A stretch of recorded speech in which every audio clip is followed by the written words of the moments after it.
Nesta noite eu intitulei nossa lição, como está no quadro aí. Agora, olha só, preste bem atenção. As 5 ditaduras das visões de 1933. As 5 ditaduras das visões de 1933. Você deve estar se perguntando, mas que estranho, Moneville. Meu Deus, mas onde é que tem lá ditador? Mas não é 3 só? Vamos dar uma olhada e vamos ver realmente o que o profeta viu nessas visões. Que espírito era esse que estava surgindo no mundo todo naquela época? E a profecia bíblica, no livro de Apocalipse, que a ditadura tomaria controle, a ditadura, este modelo de governo, tomaria controle do mundo todo. Isto significa dizer que a democracia se sucumbirá. Mas o que eu quero tentar mostrar para nossos ouvintes nesta noite é que essa ditadura virá travestida de democracia. E é aí onde nós devemos prestar atenção, devemos tomar cuidado. E aí nós vamos conectar com os eventos modernos, o que está acontecendo agora.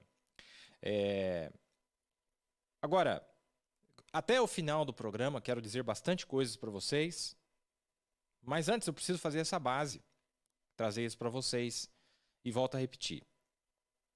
Toda ditadura ela é travestida de legalidade. Ela não tem cara, a princípio, de algo ilegal, mas é ilegal.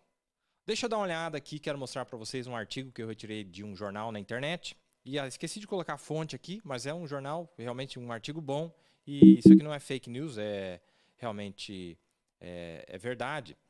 E alguém escreveu assim a respeito dos ditadores. Olha, muitos ditadores primeiramente chegaram ao poder através daquilo que pareceu ser vitória legítima em eleições abertas. Eles não subiram no palanque e disseram, se eleito, me tornarei um ditador. Mas depois de eleito, eles primeiramente trabalharam junto às regras para mudarem aquelas regras e se tornaram ditadores. Foi realmente apenas democracia no caso de Erdogan na Turquia? Ou nas Filipinas de Duterte?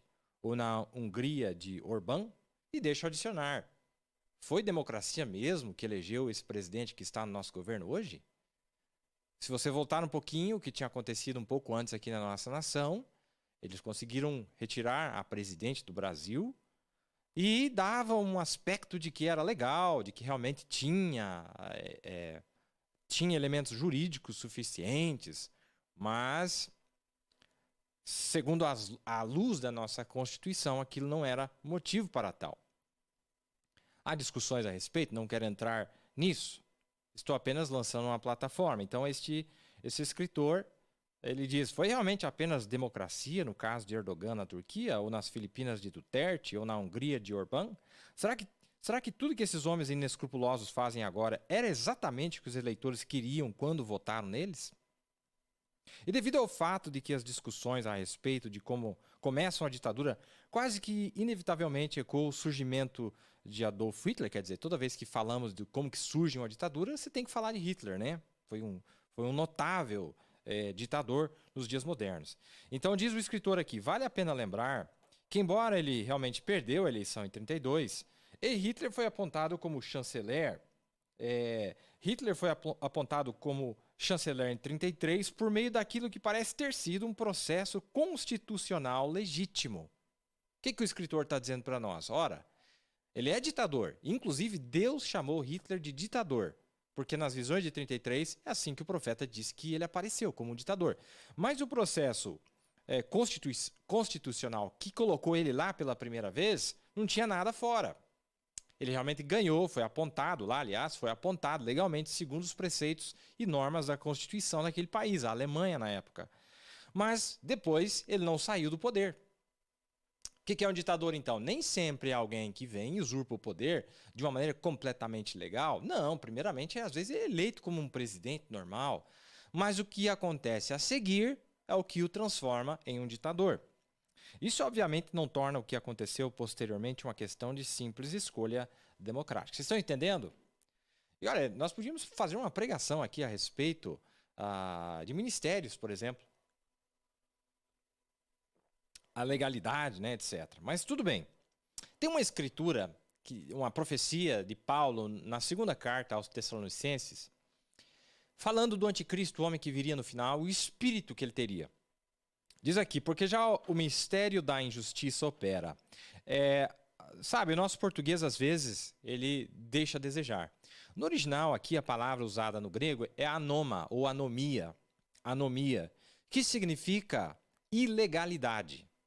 Ilegalidade. Porque já o mistério da ilegalidade opera. Falando, claro, do campo espiritual, mas também falando dos eventos do tempo do fim.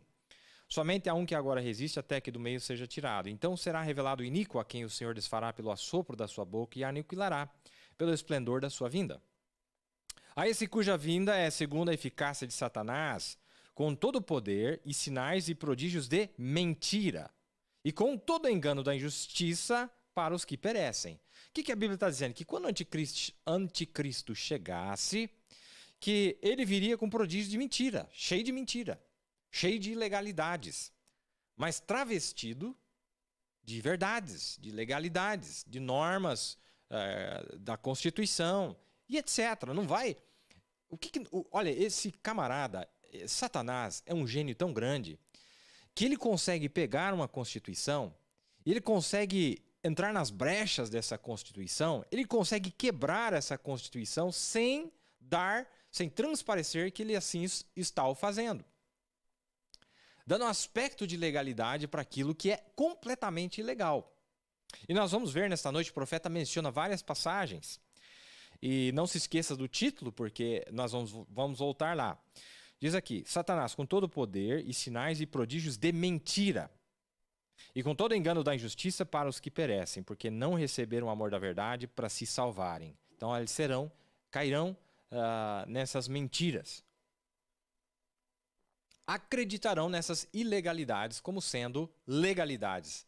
Acreditarão nessas inverdades como sendo verdades. É o que ele faria quando ele viesse. É o espírito por detrás do anticristo. Dizendo isso, eu quero fazer um comentário. Quando se fala da pessoa do anticristo, é muito difícil para nós seguirmos o raciocínio bíblico, profético, porque quando fala da pessoa do anticristo, não é só uma pessoa. Por exemplo, o anticristo pode se referir ao líder do comunismo, do Rei do Norte. É o anticristo. O anticristo pode se referir ao líder da Igreja Romana. É o anticristo. O anticristo pode se referir ao líder do Conselho Mundial de Igrejas. É o anticristo. Mas a natureza desse espírito que rege todos esses personagens que surgirão no tempo do fim é o mesmo. Então, se nós olharmos as características do espírito que está regendo, por isso que eu escrevi aqui, 5 ditadores nas visões de 33. Por quê?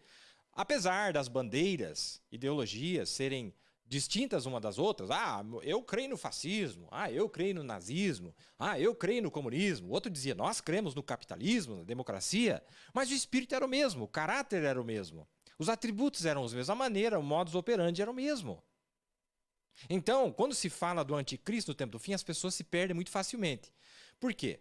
É um espírito do anticristo, é um diabo, mas ele usará vários personagens no tempo do fim.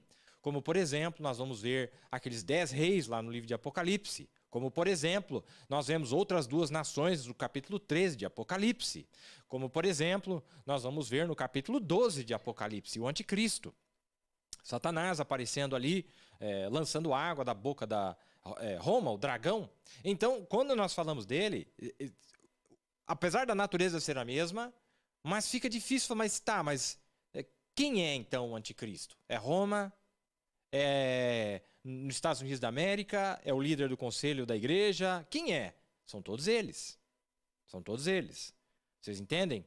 Então, quando se fala então em profecia, fica mais difícil ainda, porque de quem está falando? Está falando daquele que está em Roma ou está falando daquele que está na América? Vocês entenderam onde que eu quero chegar? Fica difícil. E é isso que torna as profecias complicadas, às vezes, de nós entendermos. Mas vamos lá.